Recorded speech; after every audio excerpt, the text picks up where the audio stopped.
When you are about to get married, you are about to step into a future. A future is about to be set. So the things you did in the perimarital and paramarital areas, those things around the marriage area, they matter for the future of the home. If your family, your home is built on righteousness, it has a future. The house of the righteous shall stand. We have a lot of marital challenges in our generation today. Marital challenges. Quarrel, beatings, all manner. Because we have come to the point where marriage is it just happens like people buy cloth now. No rules, no regulations, no principles, nothing. If the family must be established, the marriage and the family must be established, if it must have a future, it must be established on righteousness. And these are the following things I'll just mention. Number one, premarital sex must be avoided at all costs. That is the Bible. Hebrews 13:4, marriage is honorable. The bed must not be defiled. When people are standing on immorality before they marry, one, immorality outside the marriage can be easy for either of them or both of them. Next, mutual suspicion. The man is suspecting the woman is suspecting the man. Next, slash down of respect. The value reduces. There is value in novelty. There is value in newness. And of course, lack of love. Apart from wickedness in the heart of a man, one of the things that will make a man to almost beat and almost want to kill his wife sometimes is that the value is very low. See, a lady living with a man, they haven't married. The man has almost killed her. She packs out only to return tomorrow and be begging, I'm sorry. Anything I did, forgive me, please. I can't do without you. Is it charm? They charm you. If they charm you, charm no they spoil. You know, I'm very, very sorry. I just beat the hell. And my wife sent me a video clip the other day where there were chronologies of women that were beaten to death by brutal men. My advice to any man who takes his hand to beat his wife, to hit his wife, is very simple. When you are tired and you don't want to marry somebody's daughter, carry her and hand her over to where you took her from. Beating the wife was not part of the agreement of the marriage. No man handed his daughter to you to kill or to slap. You picked her from somewhere, go to that place and say, for now, if she remains with me, I may kill her, so please hold her. Alternatively, if fight is worrying you, go to the motor park.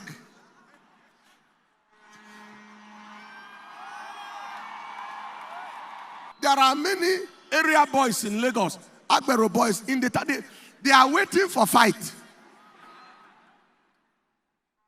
Man fighting woman is a shame. Am I communicating at all? Premarital sex avoided. Number two, lies, insincerity. I have a house in London, another one in Paris. In fact, I'm just back from Dubai now to do some financial transaction. It involves oil wells in Saudi Arabia and some other places. And the transaction is $12.5 billion US. And I'll leave there to fly to Florida to seal up some things.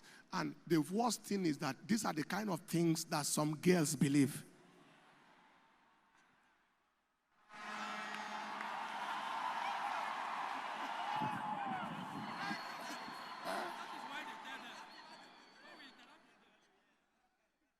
You say, oh, that man that says he has gone overseas, he has not gone even over River Niger. Influencers are full of lies. You just see. I said in the other service, I said there are some people, the only thing that is true about them is that nothing is true. Don't hate a person enough to deceive them into something like marriage on the foundation of lie. It's not good. You are impotent, man, and you are telling a girl you want to marry her. With what? Impotent. Your prayer is not for a wife now. Your prayer is for the restoration of potency.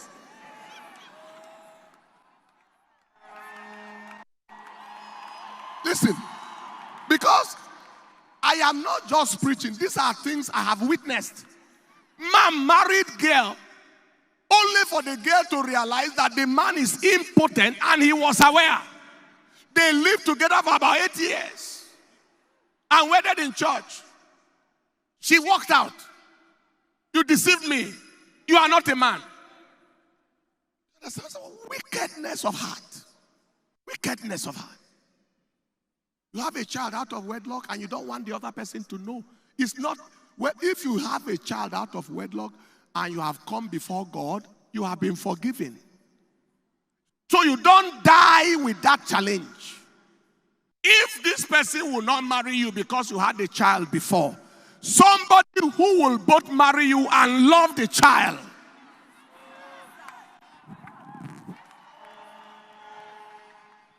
One of the most successful men in this world that I know, and you know if I mention the name, went to marry a lady, and the lady already had a child. And the person who is to be the father of the child rejected both the woman and the child and left. When this man came and he saw the woman, he liked the woman, and the woman said, yes, but I have a child out of wedlock. The man said, I will marry you with the child. And when he realized that the child's father rejected him and rejected him, he said, I will be your husband and the child will be our first child. That child bears his surname now. I don't know if anybody in the world is aware. I love you and I love your child. You don't know the difference. You won't be able to tell who is the father. You don't know. Because if the man loves you and vice versa, he will love you the way you are, the way he met you. So there's no need to lie. There's no need to deceive. There is no need whatsoever. If a man is in Christ, he's a new creature. All things are passed away. All things are become new. There is no need. Lies and falsehood must be avoided. They are bad foundations for marriage. I've seen people walked out of relationships when they realized they were deceived. A man married his wife.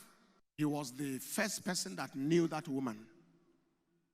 But that knowledge happened when they have not yet married. Do you understand? Do you understand what I'm saying? I want to marry you. Before they married, they had relationship with each other. But they still went ahead and married, normal. Because they were on the journey to marry. They were not Christians then, but they got married. Now, the man was the first man in that woman's life, but unknown to him, he was not the only person. In between when they started and when they married, she had met another person who was the man's friend and had relationship. Now, they went into the home, and the man in his mind, I am the first person and the only person in this woman's life, but he wasn't aware until about 8 years later. For whatever reason, is it me you dealt with like this? And the man went out like wildfire, bringing women to his matrimonial bed in the front of his wife. See what you can do for dealing with me like this. Led to HIV. Both of them. HIV/AIDS. And in those days, it's not like today when you have plenty antiretroviral. None of them is alive. You see, because of one seed. Am I communicating? Well, you may be the first, but not the only. I made a mistake, whatever. If the man wants, he can go ahead. If he doesn't want, he stops. It's far better. Somebody say amen. Somebody say a louder amen.